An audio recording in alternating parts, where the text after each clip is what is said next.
हरे कृष्णा। भगवत गीता की इस वीडियो में हम शुरू करेंगे 9वें अध्याय का 15वां श्लोक। इस श्लोक में भगवान कह रहे हैं, अभी हम पिछले श्लोक 14वें श्लोक में ही पढ़ चुके हैं कि भगवान को कैसे भक्त अत्यंत प्रिय हैं, जो रोज सततम कीर्तयन्तो माम, भगवान का सततम दृढ़ता के साथ भगवान के नाम का कीर्तन करते हैं। ऐसे लोग भगवान को बहुत प्रिय हैं, भक्ति भाव से पूजा करते हैं, नमस्कार करते हैं। लेकिन 15वें श्लोक में भगवान कह रहे हैं, अन्य लोग जो ज्ञान के अनुशीलन द्वारा यज्ञ में लगे रहते हैं, वे भगवान की पूजा उनके अद्वितीय रूप में, विविध रूपों में और विश्व रूप में करते हैं। यानी ये एक तरह से सीधे सीधे, जैसे कहते हैं ना, सीधे सीधे नाक को पकड़ना, तो सीधे सीधे ना चल के इधर उधर घूम जाते हैं, अपने हिसाब से भक्ति कर रहे हैं। ये भगवत गीता की इंस्ट्रक्शंस को क्लियरली फॉलो नहीं कर रहे। तो ये 3 रूप प्रभुपाद जी ने बड़े अच्छे से एक्सप्लेन किए हैं। सबसे पहला इन्होंने कहा भगवान ने अद्वितीय रूप में। प्रभुपाद जी ने इसको एक्सप्लेन किया कि बहुत सारे लोग ऐसा सोचते हैं कि मैं ही परमात्मा हूँ, या परमात्मा और मुझ में बहुत भेद नहीं है, तो वे अपनी ही पूजा करने लगते हैं, या ये सोचते हैं कि भाई मुझ में और भगवान में बहुत अंतर नहीं है, भक्ति करते हैं।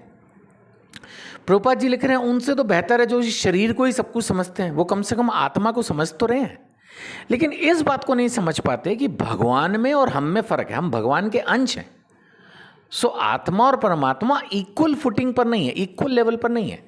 कहने को हमारे देश का प्रधानमंत्री भी एक ही वोट देता है और हम भी एक वोट देते हैं, लेकिन क्या हमारी पावर और प्रधानमंत्री की पावर एक है? अब आप अगर कहो क्यों जी, उनका भी तो एक ही वोट काउंट होता है इलेक्शन में, और हमारा भी एक वोट काउंट होता है, हमारी हाइट भी 6 फीट है, प्रधानमंत्री की भी हाइट 6 फीट है, तो हम तो इक्वल पावर हो गए, उसकी भी 2 आंखें हैं, उसके भी 32 दांत हैं। ऐसे सोचने से ये कोई सही सोच नहीं है। उनमें और हम में बहुत फ़र्क है, और ये तो मैंने बहुत छोटा एग्जाम्पल दिया, और हम में और भगवान में कितना फ़र्क है। तो हम तो भगवान के अंश हैं। सो खुद की ही पूजा करना या सोचना कि हाँ किसी भी आत्मा की पूजा करना शुरू कर दें और हम भगवान की पूजा कर रहे हैं, सब एक ही रास्ते हैं, ठीक है, भगवान कह रहे हैं ठीक है, करते हैं कुछ लोग। फिर विविध रूपों में ये दूसरे चले गए, ये किसी भी देवता को भगवान मान लेते हैं, कहते हैं सब एक है, सब एक है। वेल ठीक है, लोग बोलते हैं सारे रास्ते वहीं जाते हैं, वो भी ठीक है, लेकिन जब सीधा सीधा रास्ता मिल रहा है कृष्ण भक्ति का, जब सीधा सीधा रास्ता मिल रहा है राम भक्ति का, विष्णु भक्ति का, नारायण भक्ति का, नरसिंह देव भक्ति, सीधा भगवान का नाम, रूप, गुण, लीला सब कुछ मिल रहा है, फिर इधर उधर क्यों भटकना है? किसी भी देवी देवताओं को भगवान मान लेना, किसी पर्टिकुलर गुरु को जो है भगवान मान लेना, फिर उनके मंदिर बना देना, उन पे ही चालू हो जाना, नहीं, ये कहाँ तक सही है? लेकिन कलयुग के लक्षण है, सुननी नहीं किसी की, समझनी नहीं, शास्त्र पढ़ने नहीं, वैष्णव गुरु से दीक्षा लेनी नहीं, तो फिर कुछ भी होता है और बंदे को लगता है मैं पता नहीं कितनी भक्ति कर रहा हूँ। कर रहा होता है, वो पापी नहीं है, वो पुण्यात्मा ही है, लेकिन एक तरह से वो मतलब उतने परफेक्ट मार्ग पर नहीं चल रहा, सीधे सीधा रास्ता न लेके बेकार में घूम रहा है। अब आपको कोई कहे जी ये रास्ता है सीधा 1 किलोमीटर चले जाओ पहुँच जाओगे, और एक ये रास्ता है 5 किलोमीटर घूम के पहुँचेगा, तब तो आप कहोगे नहीं मेरे को ये वाला रास्ता दे दो, मैं 1 किलोमीटर में सीधा पहुँचूंगा। लेकिन भक्ति मार्ग में हम क्या करते हैं, कोई भी रास्ता पकड़ लेते हैं ये सोच के कि हाँ सब एक ही है। ये भी एक प्रॉब्लम है। और कुछ लोग ऐसे हैं जो तीसरा बताया गया है विश्व रूप, यानी इस ब्रह्मांड के बियॉन्ड वो सोच ही नहीं पाते। उनको लगता है कि नहीं बस जो कुछ है यही धरती है, तो यहीं पर ही प्रकृति का पूजन करने लगते हैं, या मतलब भगवान को किसी भी रूप में पूजन करने लगते हैं, लेकिन वो ये सोच ही नहीं पाते कि हाँ इस दुनिया के बाहर भी कोई आध्यात्मिक जगत है। तो ये प्रॉब्लम आती है, कुछ इस तरह के लोग हैं जो अपनी मर्जी से जो उनको ठीक लग रहा है भगवान की भक्ति करना शुरू कर देते हैं। खैर, लेकिन भगवान अगले 2 श्लोकों में और अन्य श्लोकों में बिल्कुल क्लियर कर रहे हैं, भाई जो मर्जी करो, सब कुछ मैं ही हूँ, मैंने ही दिया है। तो आप कहो जब भगवान आप ही बोल रहे हो आप ही ने दिया, तो इसका मतलब सर किसी भी चीज़ को पकड़ लो। हाँ ठीक है, ठीक है, इसमें भी कोई 2 राय नहीं है। अब मान लेते हैं कि एक बच्चा है, उस बच्चे के टिफिन बॉक्स को उठा के क्या आपको उस बच्चे की याद आती है? The answer is yes, the answer is yes.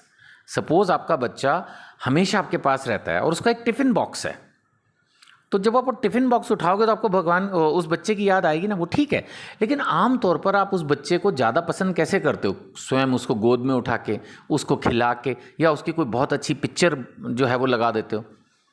नहीं, शोकेस में उसका टिफ़िन बॉक्स तो नहीं रख देते ना। बेशक वो आपको उसकी इंडिकेशन, आपको उसकी याद दिलाएगा, लेकिन वो बहुत परफेक्ट तरीका नहीं है।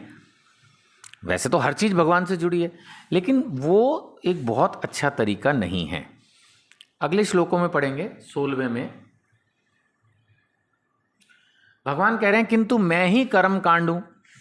जो कुछ भी बता रहे हैं मैं ही हूँ, मैं ही यज्ञ हूँ, मैं ही पितरों को दिया जाने वाला तर्पण हूँ, औषधि हूँ, मंत्र हूँ, घी हूँ, अग्नि हूँ, आहुति हूँ। ये समझाने की कोशिश कर रहे हैं सब कुछ मैं ही हूँ। 17वें में भी भगवान अपनी बात पूरी कर रहे हैं। फिर कह रहे हैं मैं इस ब्रह्मांड का पिता, माता, आश्रय, पितामह हूँ। संस्कृत में अगर आप देखें तो भगवान ने क्या कहा है?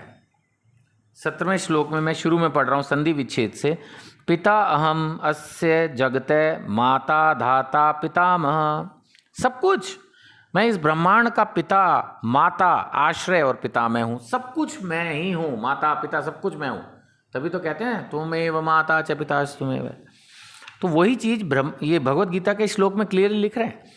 फिर भगवान कह रहे हैं मैं जानने कुछ अगर जानना है ना तो बस मेरे बारे में जान लो। शुद्धि करता हूँ, ओंकार हूँ। पहले भी भगवान ने कहा ओम। कुछ लोग भगवान को ओम के रूप में जानते हैं, सही है, गलत नहीं है, लेकिन इनकम्प्लीट नॉलेज है। इनकम्प्लीट माने भगवान सिर्फ ओमकार नहीं है, भगवान इसके आगे भी बहुत कौन है। भगवान ओम भी है, लेकिन भगवान और बहुत कुछ भी हैं। फिर भगवान कह रहे हैं जितने भी वेद हैं वो भी मैं ही हूँ, चाहे वो ऋग्वेद है, सामवेद है, यजुर्वेद है। तो यही चीज़ समझने की है, सब कुछ ही तो कृष्ण है, सब कुछ ही तो कृष्ण है। तो फिर भगवान को पाया कैसे जाए? आप कहेंगे प्रभु जी एक वर्ड में, एक लाइन में बता दो तो हरे कृष्ण महामंत्र करो, हरे कृष्ण कृष्ण कृष्ण हरे हरे, हरे राम राम राम हरे हरे। इसका जप करो, भगवत गीता पढ़ो, तुलसी महारानी की सेवा करो, वैष्णव गुरु से दीक्षा लो, मंदिर जाओ, पूजा करो, यज्ञ करो, दान करो, तप करो, कितना कुछ है। दिव्य नदियों में, सरोवरों में स्नान करो, धाम यात्राएं करो, भक्तों के साथ कीर्तन करो, पूजा करो, सब कुछ दिव्य है। ये सब जितनी मैं एक्टिविटीज हैं, बार बार रिपीट करता हूँ, जितनी कर सकते हो उतनी करो, प्रेशर मत लो। नवदा भक्ति के अंदर यही लिखा, एक अंग भी आपने कर लिया तो भी बहुत है। तो लग जाओ, भक्तों के संग से आपको इस कार्य को करने में दृढ़ता मिलेगी। भगवत गीता को ठीक से पढ़ो, समझो, और जैसा मैंने कहा रोज हरि नाम लो, खुद भी लो, दूसरों को भी लेने के लिए प्रेरित करो। अगर संभव हो पाए तो भगवत गीता खरीद के दूसरों को गिफ्ट करो। हमारी कुछ मदद कर सकते हैं तो वीडियो पर नंबर दिया है, व्हाट्सएप पर संपर्क करें। हरे कृष्णा।